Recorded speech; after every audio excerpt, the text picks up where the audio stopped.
Hello, football family. Welcome into Huddle It Up Films Camp Chatter here with MC Michael Crawford of the Fire Zone Show, the Deep Cover Pod. Know him from Twitter.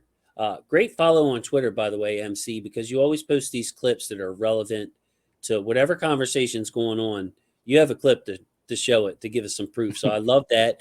And I wanted to say to you to start off, I got a chance to work with Denard this week. Yeah. So now I've gotten to Chris and Carrie and Denard, all your partners. Denard was wonderful. It was a great conversation. Yeah, he told me, said, he really had a blast talking ball with you and being on. And I told him that too. I said, hey, we've now everybody, right, on Deep Cover and the Fire Zone show has been on with Jason. So I said, we've done it all. Now we got to get the home and home going. We got to get you on ours. Hey, I'm there. I'll try to play hard to get, but really, you can, anytime. But Okay. yeah, this is a great time. Sometimes I like to do it before the draft and do it before the season, but just getting together with the other YouTubers, the other content creators, and bringing us together and little promo going on, of course. But mostly, it's just for me. It's just I want to talk ball with you guys and see what you're thinking. And in this particular episode, we're talking about the running backs, and I wanted to have MC on for this because not to toot your horn or anything, but haven't you charted pretty much every run in the Greg Roman era, or maybe even before that? Going back to 2018, yeah, up until the end of last season, yeah, every run, just deep dive into the G Row experience. We're fortunate to have some resources back from when he was with the 49ers. So it was nice to be able to go back and look at some playbook resources and really be able to match up some stuff because he was doing a lot of the same stuff in terms of concepts. And, maybe terminology was different. Maybe they were, little subtle tweaks to certain things on plays, but like the core stuff was still there. So that was really cool because then you could kind of like ID it and then get into the coaching points because they had that in the playbook. Okay, we're supposed to do this when this happens, and then that when that happens, and you could see all of that unfold on film. So once we kind of got our hands on that, and I keep saying we because I'd be remiss if I didn't shout out Yoshi 2052. He was a huge part of that whole charting deal with me. Once we got our hands on that, man, we were like kids in a candy store. Yoshi is a great asset. 2052, easy to remember for Yeah. Ravens fans. If you want to find Yoshi. So yes, Mike, all your your links and everything will be down below. But wanted to talk about the running game. We've had a lot of talk about the defense, the corners, the receivers, even the left guard battle. Coach and I were doing something last night on that. But there were some observations I've seen with the running backs, how they were used. But first of all, I just wanted to ask you a general question. What are your general impressions, if you want to go one by one or you have a bunch of them, get them all out, of what to expect from Todd Monken? Because brand new offense coming here. Obviously, the running game was ultra successful with Greg Roman, having Lamar be the quarterback, just an unfair advantage in the run game. But what about Monken? What can we expect? Well, man, my thoughts are kind of like the way my mind works. It's kind of like spaghetti, so it's all over the place. I'll try to keep it somewhat organized if I can. I came to it expecting maybe a little bit more zone running, and just kind of level set. You've got great listeners and viewers. They probably know all of this, but you primarily can break runs into two big categories, whether zone run game or gap scheme run game, right, where you got pullers and that kind of thing. Without really having looked at what Monken had done at past places real carefully, I just kind of reading and hearing some things about it, I was kind of expecting maybe it'd be a little bit more zone heavy than some of the gap stuff that we saw with Giro. He's a big gap scheme guy, as we know, pullers going everywhere. But the more that I dug in to Monken stuff, particularly the recent stuff at Georgia, I think it's more balanced than I expected. He's not like shy to use a lot of gap scheme stuff. I mean, I think we even saw that in the first preseason game. He'll pull guys. He doesn't have a problem with that. Um, and I think even if you go and you look at the numbers from that game, if you're into, PFF data and charting, you and I talk about it. I don't, not really a big user of their grades, but I think some of the charting data is somewhat beneficial. And Very they useful. chart Yeah, and they chart types of runs. They type zone and gap. So if you were to go back and look at that from the preseason game, the numbers were actually really close. So it's preseason. Obviously, in the regular season, things can change. But even just visually, if you go back and watching the last couple seasons at Georgia, again, I didn't chart those runs. Just kind of looking at it visually, you get a sense that it's fairly balanced. So in that respect, I guess it was it kind of countered what I thought before I dug into the film. So I spin that forward to say that I think it might be more balanced than what I expected it to be, and maybe what some other people expect it to be. Because you think, he's got an air raid background. He's probably going to be like real zone game, zone heavy in the run game, inside, outside zone, and he'll do that for sure. But I think he also likes to lean into the gap scheme stuff. And you can see that even going back to Cleveland, even though I know he wasn't technically the play caller in Cleveland, but even the year in Tampa where he was actually calling plays, you can see some gap scheme stuff there too. So I think he gets this label as being an air raid guy sometimes, but when you look back through his career and the different stops that he's had, whether it's Georgia, whether it's Oklahoma State, whether it's Southern Miss, you can go back even further. Some people might know he started out, he was at Notre Dame, he was an assistant. I want to say, don't quote me on this, whether it was Eastern Washington or Eastern Illinois, one of those schools, spent some time there. He's kind of did a little bit of everything. He's worked for head coaches that were like defense and run game heavy. So he's played in like real like power run game systems. Obviously he's played, he's coached in systems that spread it around and want to throw it around. So he's done a little bit of everything. So I think sometimes he gets pigeonholed because of the Oklahoma State thing as this air raid guy, but I don't really think that's what he is. I think he's balanced more than anything. And I think since his arrival here, MC, one of the things that was touted right away was his versatility, being able to cater what he wants to do to his personnel. So maybe that speaks to what you're talking about, and the fact that he likes to mix it up or has the ability to mix it up. Yeah, I think that's the biggest thing. You hit the nail on the head, is that he does or tries to do what his players do best, right? He doesn't necessarily have like, hey, this is my system. You guys got to fit into it. No, it's like, well, what do you guys do best? Okay, you're pretty good at gap scheme stuff. All right, let's keep some of that. Obviously, you got a dynamic guy at quarterback who can run. Okay, let's keep some of that. It's probably not going to be to the same extent in terms of volume as it was under Giro, the QB sort of driven stuff, but it's not going to be zero. He showed that last year with Stetson Bennett at Georgia, that they pull some of that out, particularly in like the red zone or even some short yardage situations sometimes where, if you're not accounting for the quarterback, which, that doesn't really happen much anymore. There was a time when like you didn't account for the quarterback in the run game, but that doesn't really happen anymore now. Everybody is kind of on their P's and Q's about quarterbacks potentially carrying the ball, especially a guy like Lamar. But every now and then, you can still kind of get the numbers advantage in your favor. So yeah, I think we'll still see some of that. Like I said, maybe just not to the extent that we saw with Giro, but yeah, I think he's going to cater to what his guys do best. You hit it on the head. So you bring me to two questions here. I want to ask them both before I get confused and forget one. But what do you think this line does best? Left guard's obviously a question, but we have a pretty good feel for the skill sets of those guys. And then two, please comment on, I believe that we'll use Lamar's legs in the run game designed wise when we need them, when it's down to the nitty gritty and other stuff isn't working, it'll be there. And I did notice that they kept that inverted option, the veer option, the option that has a million names, but basically the quarterback is heading up the middle, the running back is headed towards the sideline. Fans at home probably know that, where you see Lamar run between the tackles. So I expect that to be kept. I didn't see any of the traditional read option with the quarterback headed towards the sideline. Of course, only preseason. But yes, if you could speak on one, the talents of the O-line and how Monken may prefer to use them, what do they do best? And how much of do you agree that maybe we'll just use the quarterback running game to either keep teams off balance, or when it really matters and we need a yard, maybe we still lean back on it? Yeah, with the offensive line, on first look, because of what they've been doing under the previous coordinator, you'd say their strength would be the gap scheme run game, and certainly they've been very good at that. But you start to look at the individual guys, and you kind of see a mix, right? and let's see, let's go left to right, right? You think about Ronnie when he's healthy, still one of the most athletic left tackles in the league. He can do anything, right? When you got a guy like that, he can play any scheme.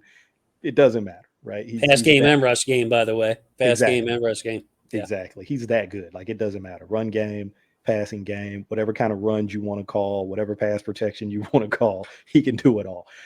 Left guard, TBD, right? We talked about that. We don't really know. The guys who are competing there, who are reportedly competing there, they strike me. Well, let's look at it like this. Simpson, I'll admit, I didn't watch a ton of Simpson when he was with the Raiders, so I'm not really sure. So I'm not going to talk out of my He what. ran both, by the way. And Okay. Sanjeet from Football Scout, Sanjeet, that Yeah. said that he thought, in his opinion, he was better in zone, Okay. That's which goes against his profile as a big, strong guy. But That's where I was going to go because just in the limited sample size I've seen since he's been here, he looks more comfortable in zone.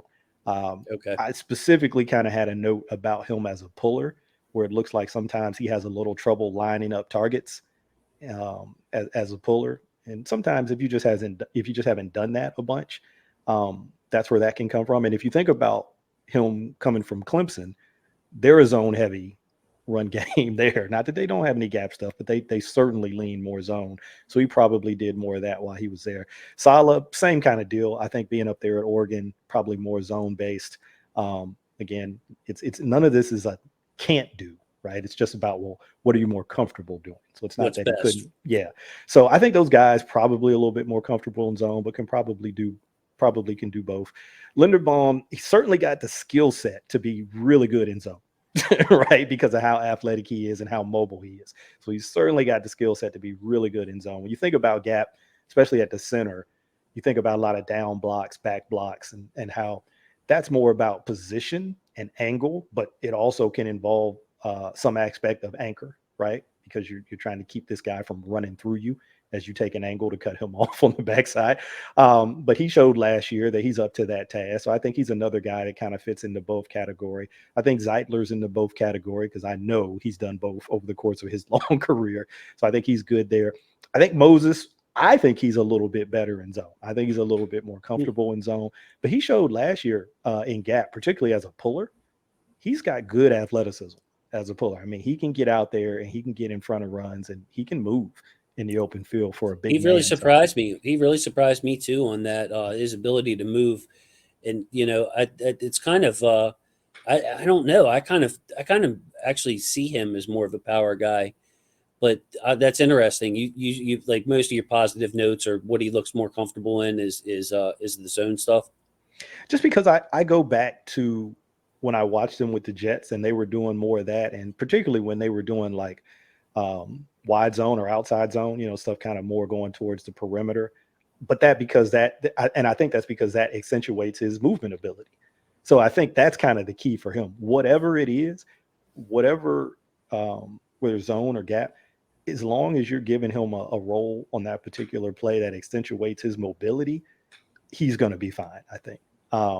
So they got a mix. They've certainly got a mix of guys who can seem to do a mix of different things, which I think is good. If you have a coordinator who also is willing to kind of, hey, do a little bit of this, do a little bit of that, based on the skill sets that he has on his team, and then also what the defense is doing. Obviously, that's a factor too.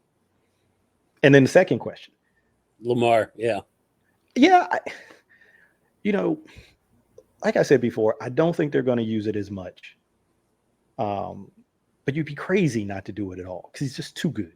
He's just too good with the ball in his hands as a runner. I mean, forget all of the stuff about not bad for a running back, all that stuff. Just as a ball carrier, one of the most dynamic in the league, regardless of position. It doesn't matter. When he's got the ball in his hands, he's one of the most dynamic, if not the most dynamic guy in the league. So you'd be crazy as a coordinator not to utilize that in some shape, form, or fashion. Again, I think we're talking about sort of volume at this point and the when and the where. So like how much you do it and then when on the field and where in the game do you do it. I think that's kind of how we're dicing up the pie now with him. But yeah, I don't think you can not do it at all because he's just too good. It's too much of a weapon for you to not do it at all. So definitely think it'll be dialed back, but we'll see it. I'm pretty confident in saying we'll see it. So if anyone has like to see any comments down below, you know who you are. I always thought interact with you down below. What will be your plan with Lamar? You want to just cut most of that stuff out? You want to be free reign, or do you want to limit it? Where do you stand? How much should we use it? Do you want to protect him, or do you want him to have the ability to break off another 75, 80-yard run like it seems like he does every year? Arguments for both. I kind of lean with you, Mike. You know, I don't think you want to rely on it, but I think that you'd be a fool not to use it as well. And, you know, I think we'll see a lot of scrambling with Lamar because the field's going to be wide open. So he'll still be dangerous with his legs. There's no doubt about it. Probably for another, 5 years or so to be an elite level. I think he won't start really slowing down until he gets. Look, even a guy like Russell Wilson was still rushing for 500 yards a couple of years ago, 600 yards. So it's not like Lamar's just going to be a statue anytime soon. But MC, okay, so controversial, a little bit of controversial thought, but I just can't help to notice that Gus Edwards is coming in when Josh Johnson is coming in during practices, the 3 practices that we've seen, and again in the preseason game, running behind Lamar and Justice Hill's been in that group. I saw Keaton Mitchell get a few touches with the first team too. But from your experience, you were saying before we came on, Monken is famous for using running back by committee, or he's never really had a bell cow. How would you say it? Explain it again. I think that if you go back to now, you can go way, way back, but we'll keep it relatively current. If you look at the teams in Tampa, if you look at when he was with the Browns, you can see both, right? Because obviously we know what Nick Chubb is. I mean, he is a bell cow, right? Maybe a bell cow like no other in the modern NFL. When you look at those Tampa teams, kind of a little bit of a mix. You had Peyton Barber. You had man, I'm blanking on the little guy's name. I can see him. He's a little guy. He's not little in terms of like mass. He's a bulky dude, but he was a short guy. But they had like 3 guys. Rojo was there too. I'm blanking on the third guy's name. Man, Right it's now. going to hurt me, but go ahead. Go ahead. But you'll go back if you look at 2018, 2019. Well, was it 2017, 2018 Bucks? You'll see the name, and as soon as you see it, be like, oh yeah, that's the name. Yeah, it happens to me all the time. So he had a group, but again, because that's who he had, that's who he utilized. Then you go to Cleveland. Again, he's not calling plays, but he's part of the offensive, staff. So I'm sure there's some role in there. But you have a guy who's a legit bell cow. So you're gonna, treat him as such. And then you look at Georgia, right? Mix of guys again, right? 2 or 3 different backs.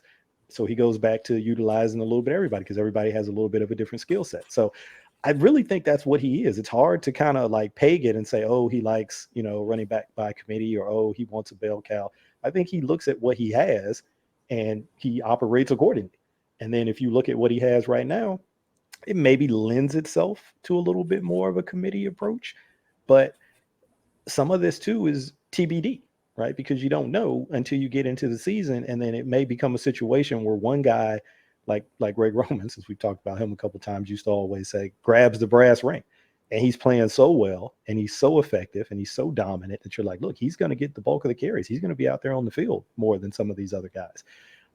It could work out that way. Or you could say, hey, everybody's playing relatively well in their individual roles and what we're asking them to do. So, we're going to splice up the pie. I know JK probably wouldn't want to hear that, but I can see it going either way. You just kind of don't know yet until you see it.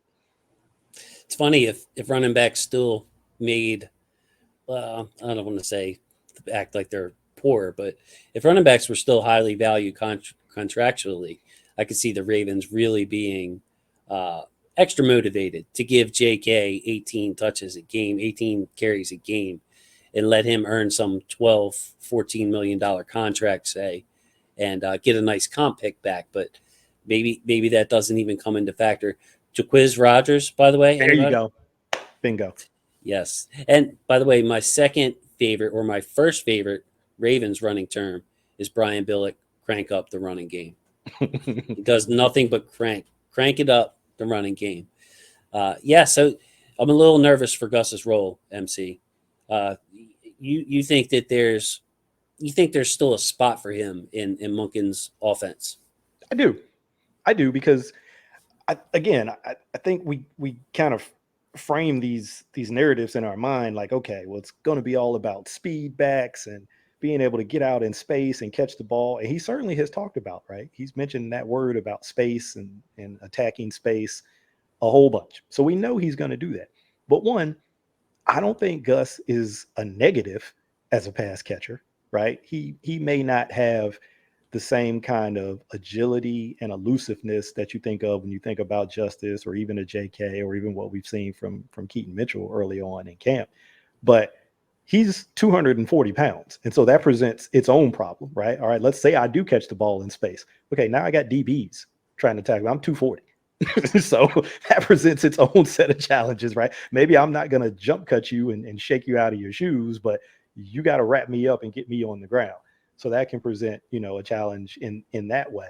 And then in the run game, again, if you're going to have a mix of different things, we know what Gus can do in a gap scheme. We've seen that. We also kind of have a pretty good idea of what zone can do in a little bit more zone heavy scheme. Because if you go back to 2018, before Giro was actually the coordinator in title, but Lamar took over as quarterback and Gus kind of became the primary running back, they were basically running a ton of option concepts and a lot of inside zone, tight zone type of runs. And Gus was the primary guy running those. So if you're still going to be running some inside zone stuff with Monken, some tight zone stuff, some duo, that's Gus's wheelhouse right there. So I still think that there's a role for him. I think what is going to happen with all of this stuff that we talk about with offense is just it's going to look different, and you're kind of going to see the deck get shuffled in terms of touches, who gets the touches, what kinds of touches they get, where on the field. That's probably all kind of going to be reshuffled and reframed from what we're used to seeing. But I think that there's an opportunity for all of these backs. Excellent, excellent info. I would have never thought of the end of 2018. But yes, we were kind of set up in that way with the late Alex Collins. Rest in peace, brother. Rest in R.I.P. peace. Yes, he was before Gus came in. It was the Alex Collins show, and that certainly suited his skill set very well. Yeah, got a little distracted there, man. That's just such a sad story. I know it's a terrible story, but yes, okay. So I feel a little bit better now about Gus's place here because I'm a Gus fan, and so I get a little nervous when I see him in the second quarter of a preseason game, just running fools over and trying to tackle. I mean, he looked great to me. He looked just like Gus, just like I pictured him last time I saw him, if not healthier and more explosive. So I want to see a healthy dose of Gus in here. The last part I want to ask you about Justice Hill. I think I think he's pretty self-explanatory. He'll be used in the run game. He'll be active on game day as a gunner, and when the Ravens want to use him, they're going to use him. At the same time, even if other backs are out, I think under Harbaugh, we've seen that there's a cap to how much they want to give Justice Hill the ball. I had a discussion a week or so ago. I want to say 8 times is the most times he carried the ball, maybe 10 times at Pittsburgh when he started. And I envisioned that game like he had 18, 20 carries, but it was only like 10 carries, I want to say, in that game where he was the lead back. We saw last year, MC, Kenyon Drake get the ball more than Justice Hill. Like they really wanted to limit his touches. And I don't think that that'll change. Any disagreement or quick things you want to say about Justice as a runner? Yeah, no, I'm not sure what the touch share is going to look like. I mean, we know that he's a smaller framed guy, so maybe some of that in terms of limiting his touches was related to that. I want to say he's right at 200 pounds, maybe a little bit under 200 pounds. Not small, but a smaller frame. And so maybe that was a factor. But again, I will say I think his skill set, speed, obviously that's the first thing that jumps off the tape when you see him. He's fast. Quickness, the ability to catch the ball in space. I think that probably suits this offense better than the previous offense. So, could you see an uptick because of that? Because his skill set's just a better fit in this offense? I don't know. I mean, you still have JK and you still have Gus. So it's not like you just say, okay, well, yeah, this guy. Let's say, for example, one of those guys is out.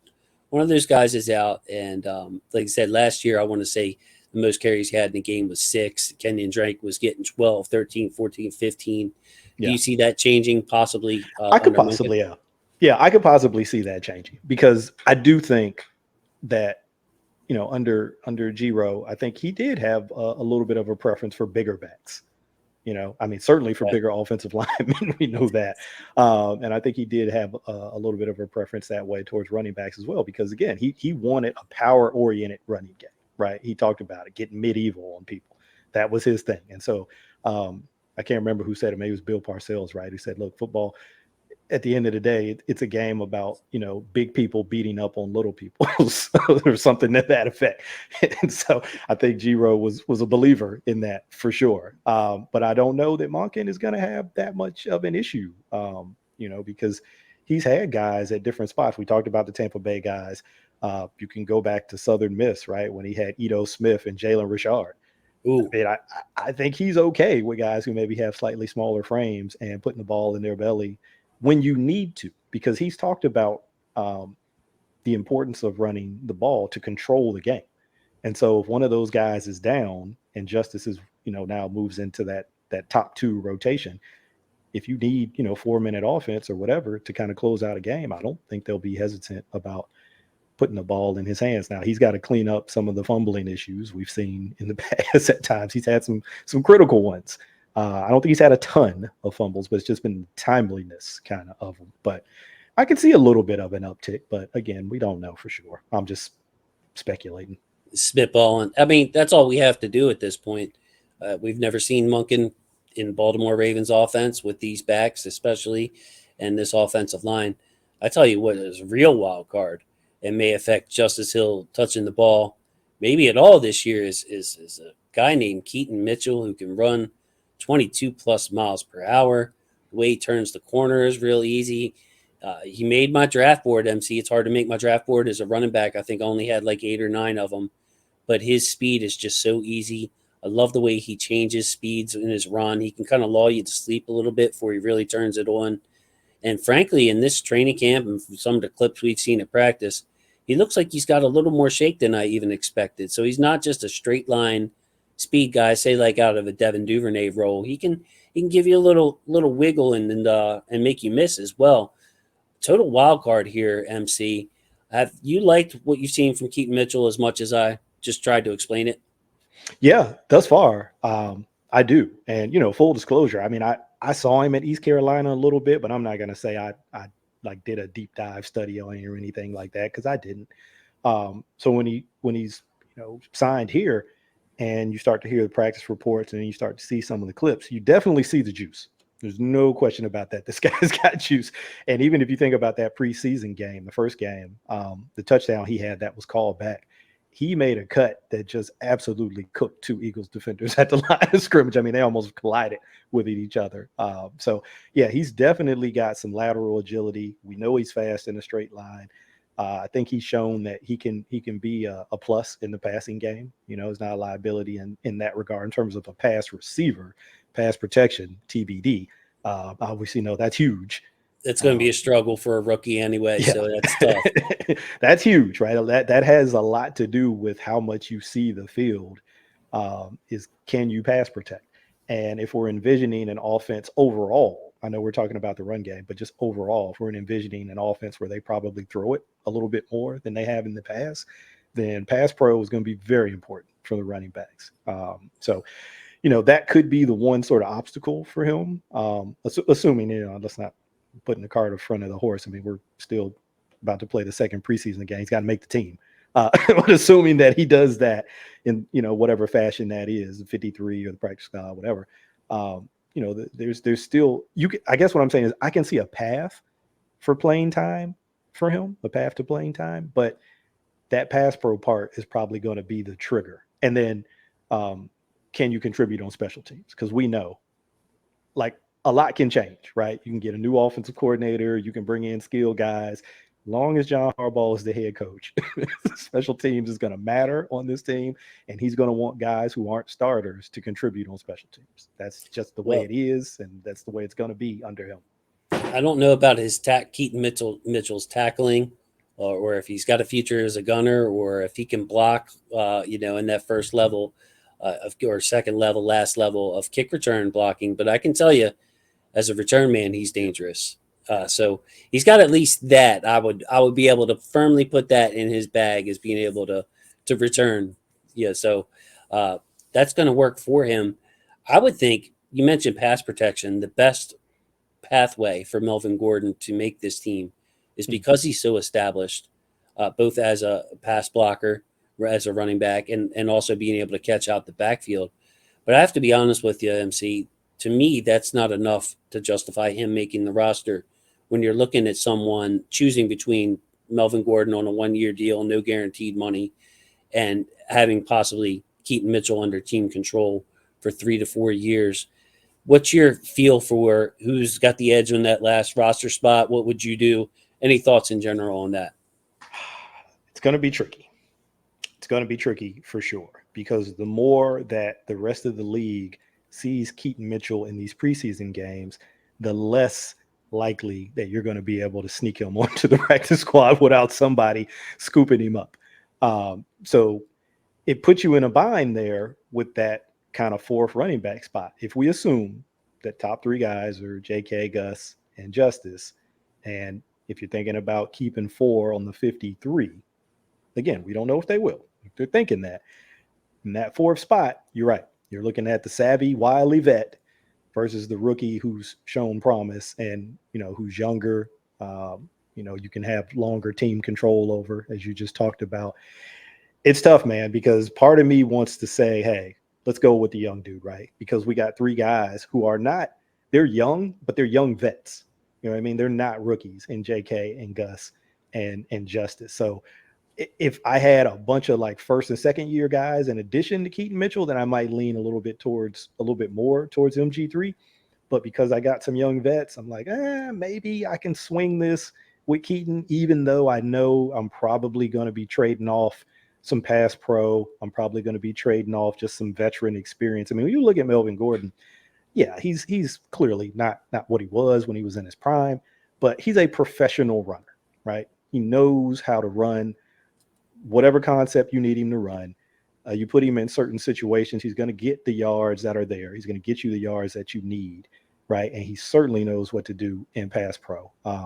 People might think about him most recently in Denver, but go back to the Chargers.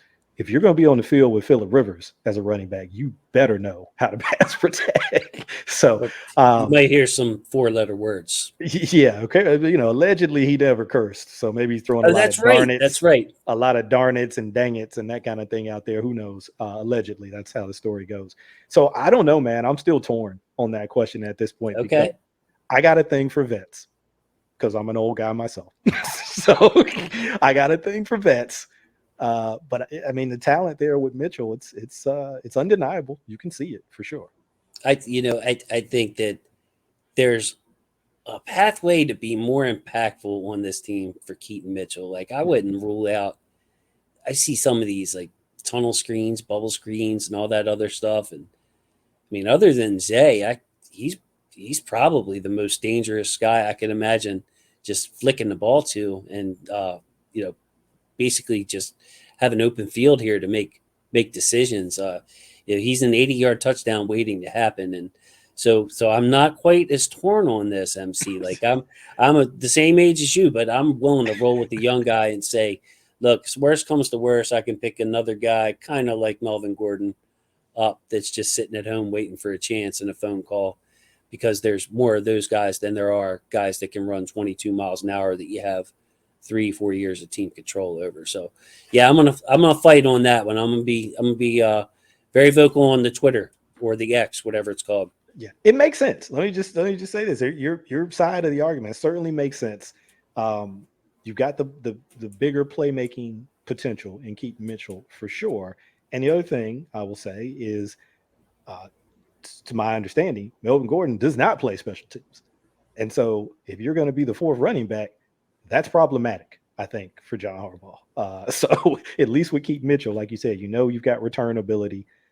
So we can get you out there, if nothing else, as a returner, if we kind of want to give Devin Duvernay a break, take some of that off of his plate. And then who knows, maybe Keaton Mitchell, I'd have to I'd have to rewatch the preseason game because I don't know if he did any gunner or anything like that. I don't think so, but I'd have to rewatch it. But who knows? If he shows that he can do that, okay, now I think you really got a clear advantage Right. in terms of Gordon in that respect, especially because you're the fourth guy, and that fourth guy, it's hard for me to really envision the fourth running back not doing anything on special teams for this Right. team under John Harbaugh. So you I got mean, a strong case. I feel like he could be the Justice Hill as soon as next year on this team. I see Maybe that. a more explosive runner. JK's gone. Maybe you draft a guy to Gus could be brought back, but to kind of give some continuity to that backfield that we may be lacking. There's a scenario where we could turn over both Gus and JK and have two brand new ball carriers, main ball carriers on the team. So yes, I'm kind of on the I'm Keaton with you. Mitchell train, man. I have to admit, man. I'm always honest, man. But pass pro for Melvin Gordon, great. His pass catching, and every time I've seen it, I think that he's very effective out of the backfield, just in the way he spaces things, times things, able to catch the ball, tuck it, run. So yeah, I mean, I just feel like there's probably a vet out there that we could rely on for 3 yards in a cloud of dust and be able to protect the quarterback. Maybe I'm being a little taking it for granted, Melvin Gordon for granted. No, I don't think you are. And I think you can look at the change in OC and probably, project a little bit. Like if this was Greg Roman, you could probably see them leaning towards Melvin Gordon. But under Todd Monken and, what he's talked about so many times with wanting to attack space and getting, skill guys in space, that's Keith Mitchell.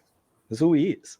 So I don't think you're far off on that. It's just like I said, I'm old and I have a soft spot for those old guys. Well, we need jobs too, Mike. We need jobs too. Absolutely. I Absolutely. mean, hey, yeah, especially when we're talking about a 26-year-old, that's too young to get too old. So, in any profession, even in the NFL. So, I'm going to get you out on this question though. We're looking at the effectiveness of this run game overall. I mean, it was just so impressive because it wasn't like you see teams like the Chiefs and the Bills, and they average 5 yards per carry, and it's because their passing game is just so dominant and they're so pass heavy that when they have the team in light personnel, when they hand the ball off, it's a surprise almost, and they're going to get 5 yards, and the other team's going to give them that 5 yards. Hey, if you want to run the ball, Pat Mahomes, you want to hand that thing off, go ahead. Greg Roman was averaging, record setting, NFL record setting offenses when he was telling you, I'm gonna bring in Pat Ricard. I got Nick Boyle. We're gonna run this heavy personnel, and I'm still getting more yards to carry than any team in the NFL. Just very impressive from Greg Roman in that aspect of the game. So my question has to do with the overall effectiveness of the running game. We're going to rely on it less, of course. We're going to throw the ball more by all indications. But do you have any worry that this won't be an effective running game? Do you think we at least have an average running game? Can this be, as far as yards per carry, not total yards and all that other stuff, but an efficient running game, a very efficient running game? What's your early feel for, take the personnel and what you know of Todd Monken? And, of course, Coach Harbaugh is also going to want to run the ball. Yeah, I think it can still be efficient. I think it's going to look different than it has in the past.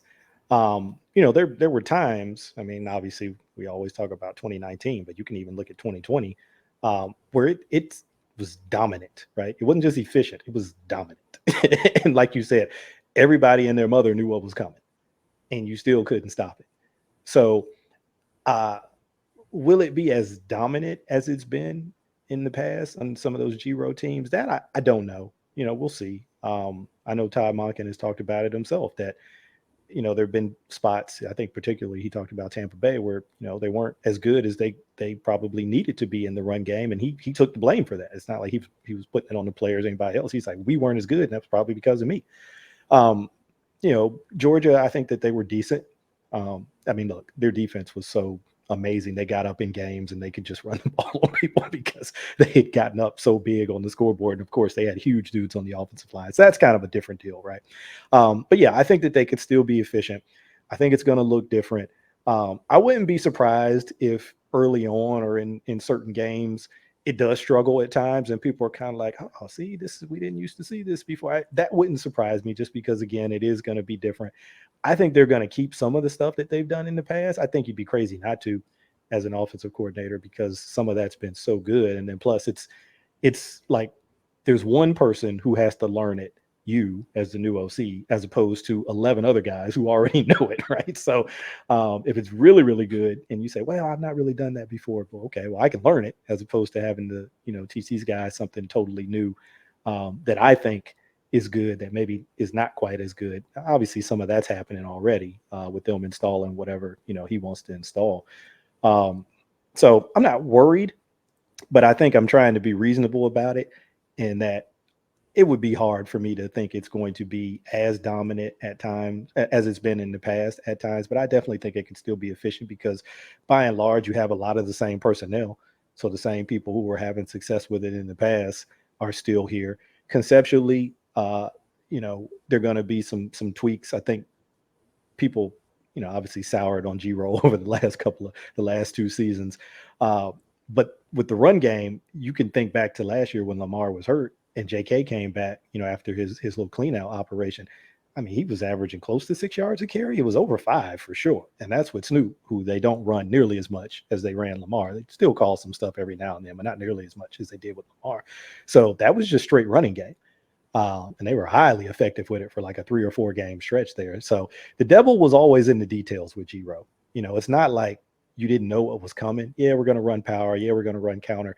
But it's in the variety of different ways that he could block those concepts. Mm-hmm. Never blocked them the same way twice. You know what I mean? He did, but he could always sort of tweak it within the game and sort of show you, okay, we blocked it one time on this play. Now we're going to block it slightly different the second time. And then third time, we're going to add yet another tweak to it. So that was I once described it like Mr. Miyagi, same but different but same. That's it.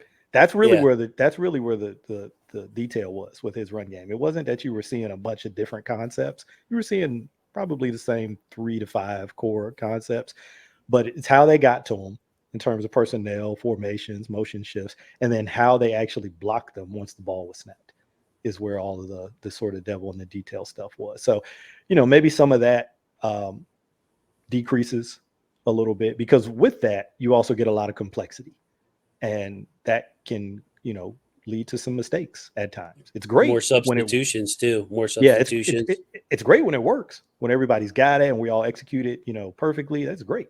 But because it is so complex, it can lead to some other issues too. So sometimes simplifying in terms of the run game, which is kind of what I expect. I think they'll probably simplify some things just in terms of how they execute them, can help. And you get that trade-off of, well, yeah, we had this real cool, complex stuff, but we'd have some missed assignments and some of that from time to time. Well, maybe we don't have as much of that now. It's not kind of all of that intricate detail stuff, so it's not quite as complex, but it's simpler. People can execute it consistently, and we have fewer of those kind of mistakes. Maybe we don't have to spend as much time in practice on those things too. We can spend more time in practice on the pass game, right? Yeah, for sure. I don't think that's the thing that you hear notoriously when you listen to players who've played in Greg Roman's offenses talk about how much time they spent in practice on the run game, because they had to, because it was that complex. So yeah, I think you're spot on with that. So I'm optimistic. I'm optimistic about it, because I think they've got really good players still. And even the change in the scheme with the coordinator, I don't think you're going, to a guy who's like never wants to run the ball. This isn't a Mike Leach, another RIP, rest in peace. This isn't a Mike Leach situation in terms of somebody who hardly ever wants to run the ball. Well, so we'll be okay, I think. I'm glad you feel that way, because I was one of the people that wanted to move on from Roman a couple of years ago, actually.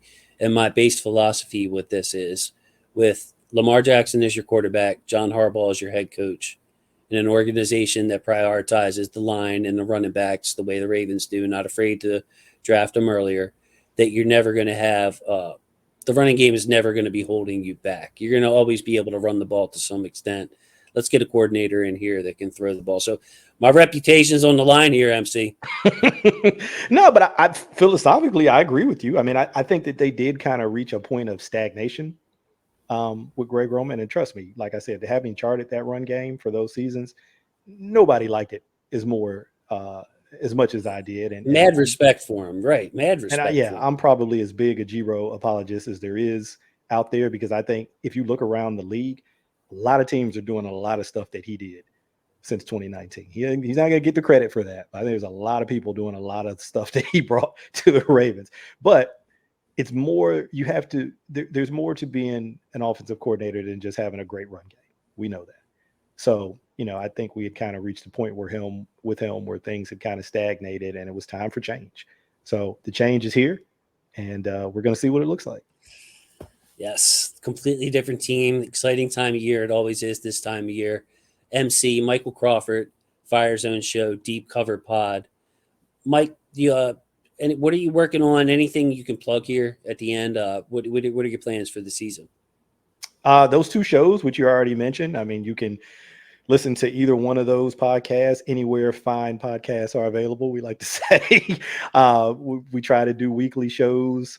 Sometimes we hit that mark, sometimes we don't, because we all have young families and kids. So, life happens from time to time, but we'll be rolling out those shows. We've already started in the preseason. So there's a Deep Cover episode and a Fire Zone Show episode, both recapping the first preseason game, and we'll try to do that for the next two, and then of course during the regular season too. So all that'll be rolling. And then, like you mentioned, you can check me out on Twitter, X, whatever it is, at Abukari, Abukari. I don't post as much film stuff as I used to. You and I talked about this offline a little bit, kind of trying to do some different things in life. And this is a young man's game. There are a lot of young content creators out there in the Ravens. They're hungry, bro. Football space now. And I kind of feel like I started doing this back in like 2009. And, I kind of feel like I've had my time. And so, I get in where I fit in. I'll put some stuff out there every now and then, but I'm not in the game as deep as I used to be. I defer to guys like you and Coach Evans and all 22 cuts. You guys are still deep in the game, and love you guys' content, and people should always be checking you guys out on YouTube and on all the socials. Yeah, I love those guys. I mean, they're workaholics compared to me.